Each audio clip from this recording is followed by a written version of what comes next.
Welcome, everybody. Welcome to this latest edition of our webinar titled Deal Coaching for Fractional Executives. And we're very proud to have Mark Phinick with us, who'll be introducing himself in just a little bit. A few words about housekeeping notes. We are recording this session. We are making it available on our website in probably by tomorrow, and we'll be sending out an email to all those who signed up for it. I would ask you to keep your microphones muted while Mark and I will have the exclusive pleasure of talking with each other for maybe the first 25 minutes, and then we'll open it up for Q&A. It just helps the sound if mics are muted along the way, helps everybody to listen in. So without further ado, Mark, welcome to Vendux's webinar. I'd love for you to tell us a little bit about who you are. Sure. So I'll start by telling you a story. I watched a video of a friend of mine several months ago who pretended that he was at a networking event, and he was standing there all suit and tie, pretending he was at this event, and he was holding a cookie. And he said, "Look, this is an hors d'oeuvre, and I'm at a networking event, and you want to talk with me. Maybe I'm an investor, maybe I'm a prospective client of yours. But when I start chewing that cookie, you start talking. When I stop chewing, you stop talking.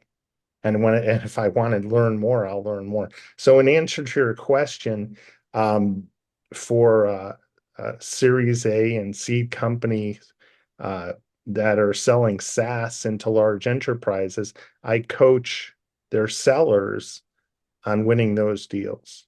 And I help fractional and full-time sales leaders focus on strategy and operations. So that's me in a nutshell. And by the way, my friend was done chewing the cookie after I did that about 20 times, and used ChatGPT to reword for brevity many, many times. Good. And now I'm curious and interested. I'm done eating my first hors d'oeuvre, and before I stuff my mouth with the second one, the follow-up question, what brought you into this particular line of work? Yeah, sure. So, Henning, as you know, so I've been in software sales my whole career. I started at a point in time where uh, you had a choice. You can go to a large company, an IBM, a Microsoft, an Oracle, or you could go to entrepreneurial companies, startup companies that had the promise of becoming one of those organizations. And I chose to do the latter. So I've been with startup companies my entire career, almost 4 decades of helping startup companies grow. I've always been a top sales producer selling to larger enterprises against those much bigger companies. Um, 9 of those organizations that I was with, we either sold or took public. And when I retired officially last May, um, which lasted about 72 hours, by the way, um, I was pulled into a couple other opportunities to help these startups who knew me um, sell enterprise deals. Their deals were not moving in the pipeline. And so I was asked, can I help? And that was the first time I ever heard of the word fractional. I never heard of it before. And boy, did I embrace it after that. Uh, I, Long story short, I now work with between 5 and 8 companies who are uh, seed or Series A startups who their deals are not moving through the pipeline, and I'm helping them do just that. What do you think makes you in particular successful in that role? Is it just the experience that you have, or what else is it that makes It, you the yeah, expert in this area? you know, I it's the mustache. No, it's not. I really don't have an answer for that, but I'll share with you something. When I did retire, I felt obligated to call, and I would encourage everybody to do this. If you're new to fractionals, this is one of the first things you want to do. You want to call your entire network and let them know what you're doing. Former employers, former investors, former partners, former clients.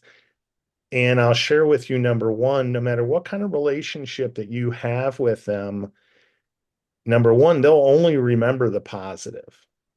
As much as we like to think that people think of us when we leave a room, it's not the way it happens. They go back to their lives, they forget about anything good, bad about you, and that's just human nature. Now, if you take that to heart and you take the initiative to reach out to somebody, number one, asking them for help is a sign of respect. They'll appreciate that. Number two, the higher up an organization is, or the wealthier they are, or the more of a go-giver that they are and truly embrace the notion of pay it forward, they'll view your call as an opportunity to do service. So, Henning, what I did was I started calling all of my former investors who I made money for, employers who I helped elevate in their career, clients who I helped elevate in their career, partners who I made money for. And I reached out to everybody. And in answer to your question, I started asking them, I told them about my first fractional deal, and I told them about what I'm doing to help this one startup. And they said, Mark, this is what you were meant to do. And I said, well, tell me a little bit more about that. And this is where it gets a little prickly, especially if you're asking friends to tell you what your superpower is, right? You're going to hear some sarcasm from them. They're going to tell you silly things. But then if you're silent and you're listening, you'll get to the heart of why they're your friend, why they trusted you as a partner, why they trusted you as an employee. And I asked the question, what do you think I did well? What do you think what do you think is, and I hate to use the term superpower because that implies that we're super, but it's people understand it. I said, what do you think I'm really good at? What do you think my superpower is? And Henning, what I heard, and I brought my wife in to hear the same conversation. So, because man, my ego was blowing up. I started hearing from every single person that I met with, Mark, you were meant to help sellers advance deals at the large enterprise. This is what you've done your whole career. This is how you've sold billions of dollars worth of software. So it wasn't so much me choosing what I wanted to do as a fractional blank. Uh, I was I was coached by very, very successful people to adopt the role of a deal coach. Hmm. Now, I'll also share with you, I could have gone the route of a fractional CRO, but as soon as I got involved with Fractionals United and some other communities, what I learned, there's a lot of people doing this. Fractional CRO, there's a lot of people that really enjoy doing hiring and firing. I've had to do it firing on Christmas on all too many times with my roles at IBM and with HCL. So I didn't want to do that. I don't want to do CRM. I don't want to do sales stages. So what I found was if I focused on coaching sellers on deals themselves, the real hard stuff, the real stuff that it's like plumbing. I was complimenting a lot of fractional CMOs and fractional CROs, and those are my partners, and it just works out very, very nicely where we collaborate. Hmm. So yeah, that I guess kind of sums up why I'm doing it. Yeah. And I mean, I like the fact that you use the phrase superpower because that's exactly how I uh, talk about specific skills. After 30 years of leadership experience, sales leadership experience, we all have done very similar things. We've all done the whole gamut of activities. We all like to think that we're good at all of these things. And if in doubt, we could do them.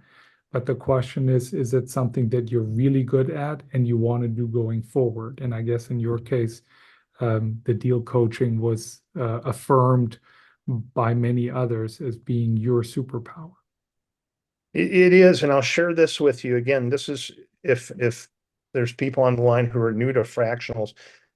Um, I live in Chicago. I'm a Midwest person, and talking about myself and boasting about success sounds like hubris, and it's boastful. My dad would come down from heaven and smack me if I was bragging about anything. And so I, like many, I don't do a good job selling myself. Now, that's going to sound odd since I just told you all these great things about what I'm doing. Let me share with you when I was calling on my friends and former investors and former employers, I was one of the first things I did was admit I don't know how to sell myself.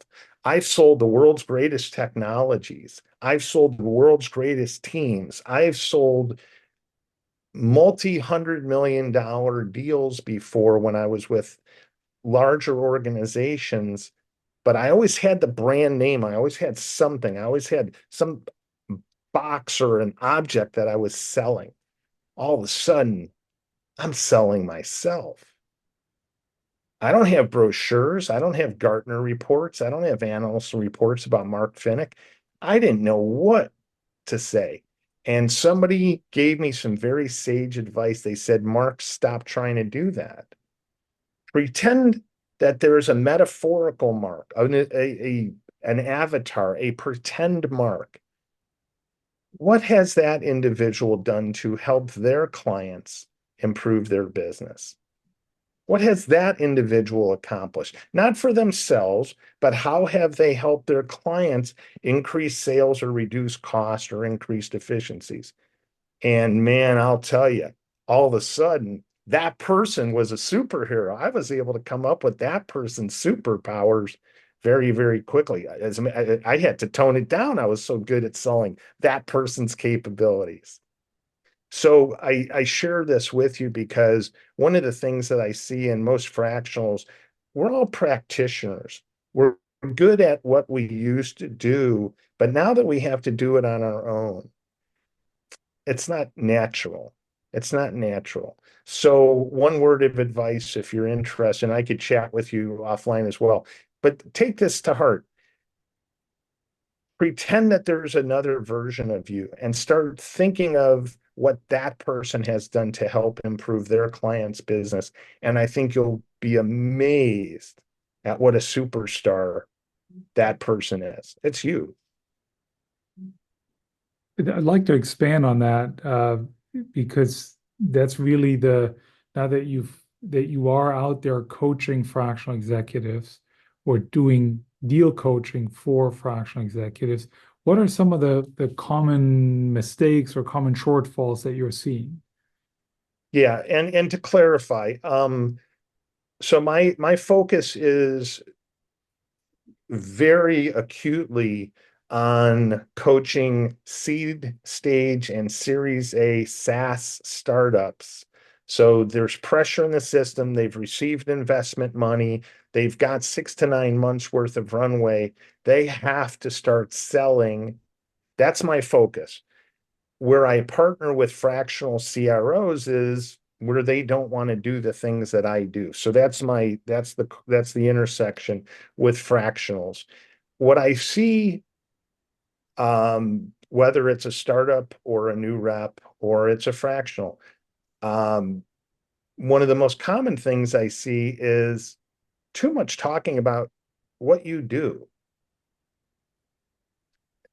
No, nobody's interested in what you do. They're not. They're interested in how you're going to help them improve their business.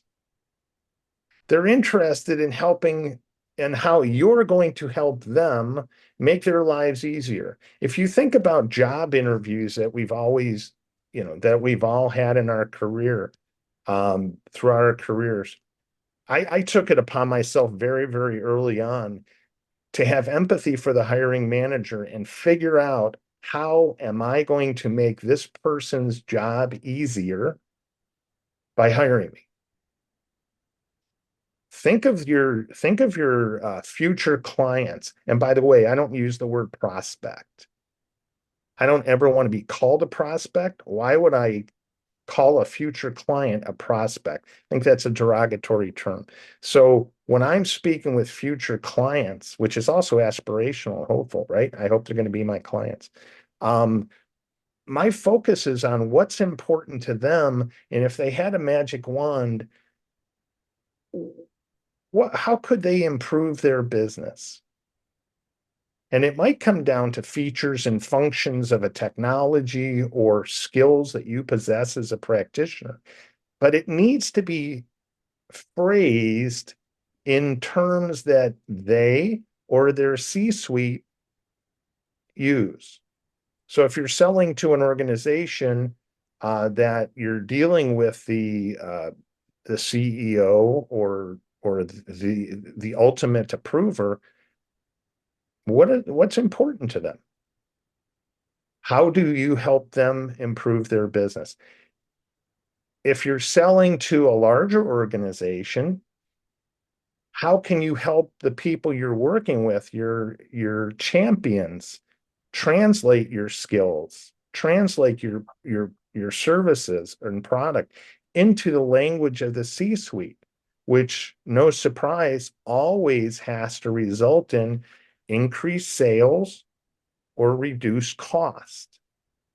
That's what businesses do. They generate profit. And those are the only two ways that you can generate profit: increase sales or reduce costs. So if you're selling, whatever service it is, it ultimately has to translate into business outcomes that will help the organization improve their business. So the notion about talking less about yourself and more about what you can do to help the organization or the person that is your future client, it does sound like a no-brainer, right? But why do you think so many salespeople make the mistake of focusing on themselves rather than the client? So that that's one of the reasons I'm actually doing this. I recognized when I was with large organizations such as IBM, where I ran global sales, I had thousands of people indirectly uh, generating revenue for me. I was responsible for the sales of a particular product that we then sold to HCL software. So I had global vice president of sales responsibility for a number of people. And number one, if you ask everybody for a 3x pipeline, guess what? You're going to get it. But that also means that 2/3 of your deals are going to slip every single quarter. So we always accepted and we managed to that, right? There's only so much control that you have uh, when you're dealing with organizations at that scale. Um, when I retired and entered into the fractional world, um, when I this was now put some time context. So I became a fractional deal coach last May. So that would have been 2023. I started realizing that there was a generational skills gap between people of my age who had gone through scores of sales training programs, Sandler, IBM, Xerox, Gap, Challenger, so many. I have so many sales books. I have attended so much sales training, but then pandemic hit, and all of a sudden nobody's allowed to go meet. So what did so many organizations do? They directed their salespeople to product specific videos that their top salespeople created. And it was fascinating. So there was such a skills gap between what I grew up with doing, which is relationship selling, walking the halls of an organization and finding, who's responsible for this and who's responsible for that, versus sitting behind a Zoom screen and watching a video. This is what our product does and the features and functions about it. So the first thing, to answer your question, Henning, what I saw is a generational skills gap. Many gap between people of a certain age and many people who are just entering the workforce, when you could not meet somebody face to face. Sales is about buying from people. Customers might be large organizations, but people buy from one another. People buy from people who they trust. If you're selling any IT services, for example, one of the things any seasoned IT executive will tell you is every product is going to break. Unfortunately, we saw that with the largest and most successful and important cybersecurity product. We saw that last week with CrowdStrike. They sent out a bad version. Well, seasoned IT people know that stuff happens. The question is what's that organization going to do to fix it? Now, fortunately, CrowdStrike has stepped up. And the point being, I know things that people 30 years my junior don't yet know yet. And so, Henning, one of the things that I saw was a genuine need. And this is what I started hearing from VPs of sales and VCs and founders. There's a genuine need to coach the sellers who are responsible, because look at me, I'm old. I'm not really that old, but most of my peers are either VCs themselves, they're CEOs, they're CROs, or they're retired, or they're sitting on their own 100-foot yacht. I just love doing this. Since you do it and you'll coach both full-time employees and fractionals that are contractors, is there any difference that you're seeing between those two groups as you work with them as a coach? Yeah, it's a great question. So, um, I don't think there's any difference. What I am seeing is a trend. I think it's the same mentality. You either know how to translate technology into the language of the C-suite or you don't. Doesn't matter if you're fractional or full-time. And by the way, the fractional versus full-time discussion, I personally have a problem with that. I don't go to a store because they take cash or credit. I don't buy software because it's perpetual license or it's SaaS. Why are some people leading with how you transact business? I'm more of the opinion you should lead with the service that you provide and how you're going to help your client improve their business. But to your question, there is a trend that I'm seeing, and I'm seeing an awful lot of fractional people take roles for fractional rates. In other words, less than a full-time, fully loaded FTE, no benefits, no bonus, no salary, no payroll tax, right? But they're taking a reduced rate with the mindset that I'm going to have a bunch of clients and hopefully the cumulative income that I receive is going to be significantly greater than a single job. That's why we're doing this.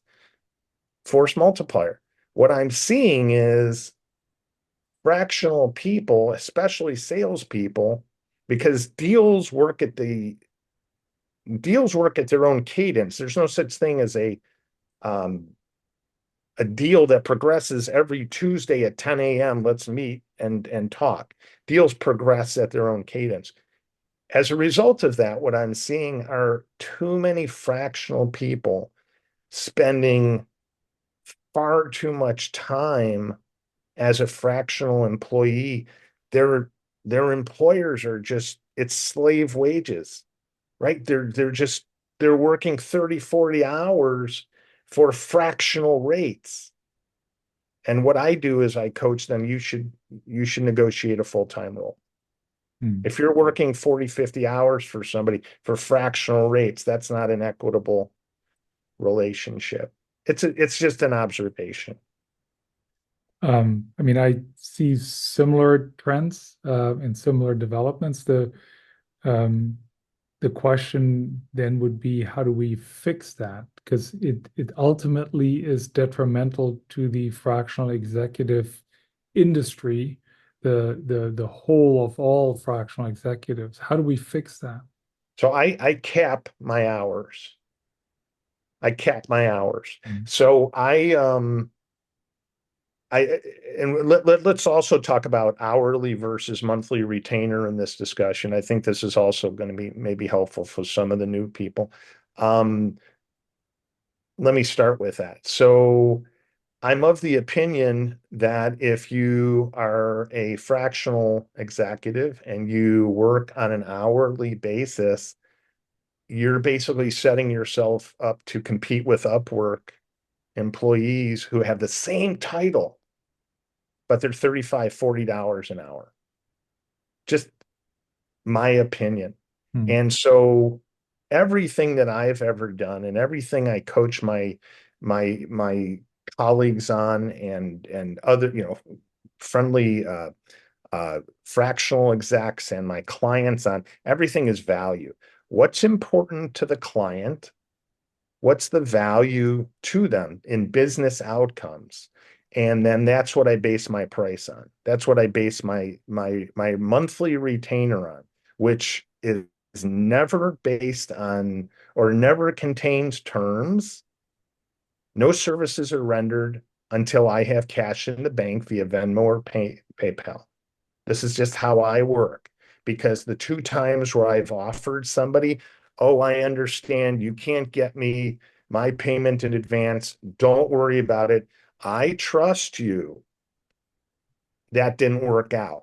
Mm. Those turned into very, very contentious conversations where I basically said, until there's cash in my account, I don't work. I was ultimately paid for those two situations, but I'm advocating for you, stand by the value of what you're offering, come up with a monthly retainer that's based on the value of what you're providing. And we'll talk about that in a moment, how to understand the value. But in terms of stopping bad behavior, you got to put it in the contract. Got to put it in your contract. So I know a number of people who work. Um, uh, they offer they offer their services on a monthly retainer, as do I, and they provide X number or up to X number of hours Mm. uh, per week or per month. Um, my world is a little different because again, deals work at their own cadence. So what my offer to the client is, you have ad hoc access to me, unfettered access to me 24/7 based on the cadence of the deal. But I cap those hours because in reality, there's only so many times that a salesperson really has anything to share with me.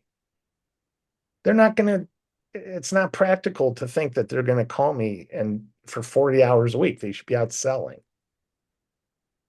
Yeah. So I put it in the contract. Okay. Great. Mark, we're at the 30-minute mark, and I would like to open the mics up for anyone who has a question for Mark. So I'm done hogging the conversation with you. Andrew, Courtney, Lisa, any questions that you might have for Mark? I do. Thank you. Hey, Hi, Mark. Courtney. Nice to meet you. Nice to meet you. Definitely appreciated this, and I have two questions. First, I'm a proud Chicago girl, and Mike Ditka would be very proud of your mustache. And I wanted to make sure you saw Hard Knocks Chicago Bears were the feature this season. I did. Yeah. Good. Excellent. Second question. So from my seat, my job is to sell companies on meeting a mark, which like you, I'm very passionate about the industry. I see the value in every way after, the pitfalls of sales for 20 years without the fractional option. However, I have noticed a trend just in the last 6 months that any executive sales guy is now considering themselves a fractional just because they have fallen on hard times. And it's very convenient for, someone that was, say, laid off and couldn't find something else to all of a sudden even join Fractionals United, declare themselves a fractional CRO, and good for them. Let's help everyone. But I've found that that's really diluting the pool and my pitch, for instance. Do you have any advice on kind of how to preempt that? Yeah, Courtney, could you clarify your role and what service you're offering again? Yeah, so I work directly with Vendux. I am a partner, and all day I am reaching out to CEOs of emerging companies and selling them on the value of fractional support. Okay, thank you very much. Got it. Got it. Yeah, I'm Vendux branded and Okay. proud of it. How many deal coaches do you have with great mustaches? I'd like to be a part of your bench. That'd be It's a rare fantastic. thing, but you deflated me when you said you're pretty much full at 7 opportunities. Um, so it's yeah, here's what I'm seeing. So a year ago, I never heard the word fractional before.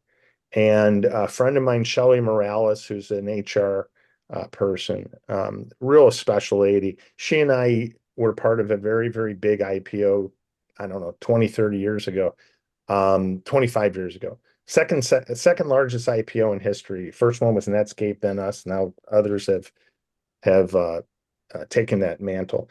And so Shelly, I called Shelly, told her what I was doing. And she said, "Oh my God, you got to join this Fractionals United." Joined Fractionals United, and I think there were 5,100 people. How many people are in it now? 10,000, 11,000, 12,000.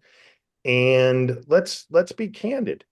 There's entrepreneurs, there's entrepreneurs, I'm not being disparaging, but there's Agreed. people who were told this is what you should do. My first question to them is, can you go 6 to 9 months without a paycheck? If not, let's change the conversation. Let me help you build your resume and go get you a job. That's just a tactic. But you know, there's this many fractionals in the world. And not only fractionals, there's this many people who are looking for jobs. And let's be real, there's this many jobs. This is we all understand that. So yes, I'm in favor of promoting the model to executives because it is smart. You don't have to pay benefits. There's no payroll tax. You can get somebody and you're paying for impact, not time. Right? I love that. But what I am seeing is a very, very crowded space where people are saying the same things. My words are I'm seeing other people. I always take a risk doing something like this. Somebody on this call could just come, oh, I'm a fractional deal coach. That's fine. That's fine. Competition is good because competition tells you that there's a market. So what I firmly believe is that for these professional services, just as it works for a lawyer or a doctor, surgeon, you're not going to go out on LinkedIn and do outreach programs and say, "Hi, you need a new spleen." This is a referrals business. This is a networking business. And if I look at the clients that have engaged me, it's as a result of, and I can look at each single one, Courtney. The first one, I met somebody at a Fractionals United meeting or a luncheon, and they introduced me to an investor who had a portfolio company that had limited runway. There was pressure in the system. They were either going to wind up as a statistic going out of business, or they're going to get flipped to a private equity fund at a discount. And they introduced me to the CEO. It's a very cool company. This is an organization that sells AI to detect breast cancer faster. So they sell to radiologists and they free up radiologists' time to spend more time with patients. They're reducing mortality rates. They're helping women avoid unnecessary treatments. And I asked them, why aren't you selling? And they said, well, because we're selling to radiologists. That's not who buys. I said, okay, great. Why aren't you selling to the CFO? They're like, Mark, we're not going to sell to the CFO. We're never going to get to the CFO of Cleveland Clinic or Kaiser Permanente or Mayo Clinic. And I said, bingo. What can we do to empower the radiologist to go get money? And I said, I don't know your business very well, but let's just play a game. Let's just say I or a family member, God forbid, are in need of your services. And I go to Cleveland Clinic who has your technology. What do they call that?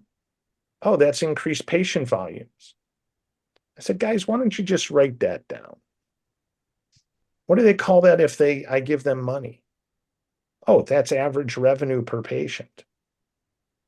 Those are KPIs that you find in a financial statement or in an annual report. And therein lies what I do differently than the myriad people who are expert at setting up sales processes, go-to-market plans, setting up CRM, sales stages. And I don't pretend to want to do that business, which is why I partner with those people.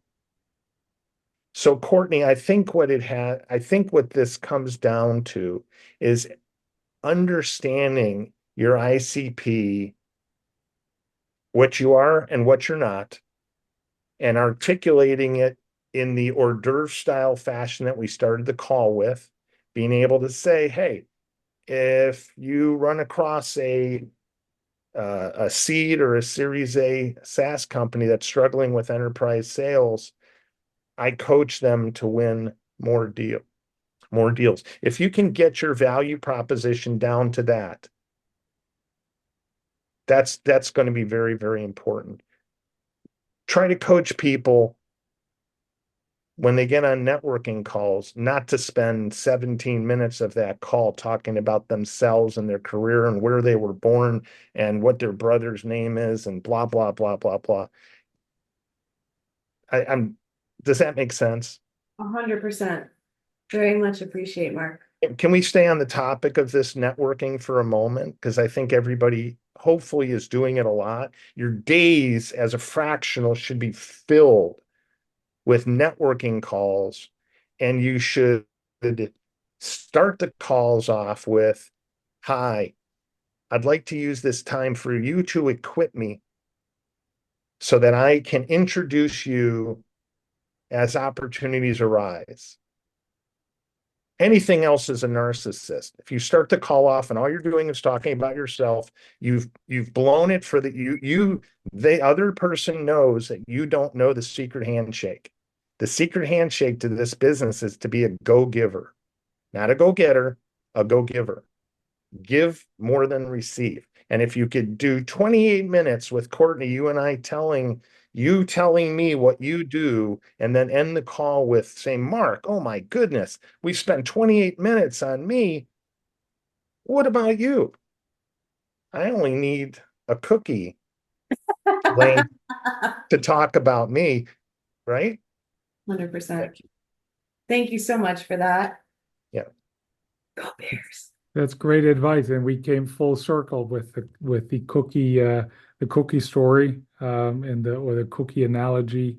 That's great, Mark. Thank you for being our guest. It was a pleasure to have you, and we will put the recording out by tomorrow, and then more people can enjoy listening to you. And I again appreciate the fact that you took the time and joined us for this episode. Thank you, Mark. It was my pleasure. And please, if I can be of any assistance to anybody, I'm in a pay it forward mode in my life. I welcome the opportunity. So thank you all. Thank you. Thanks Take so care. much, Mark. Bye, Mark. Bye-bye.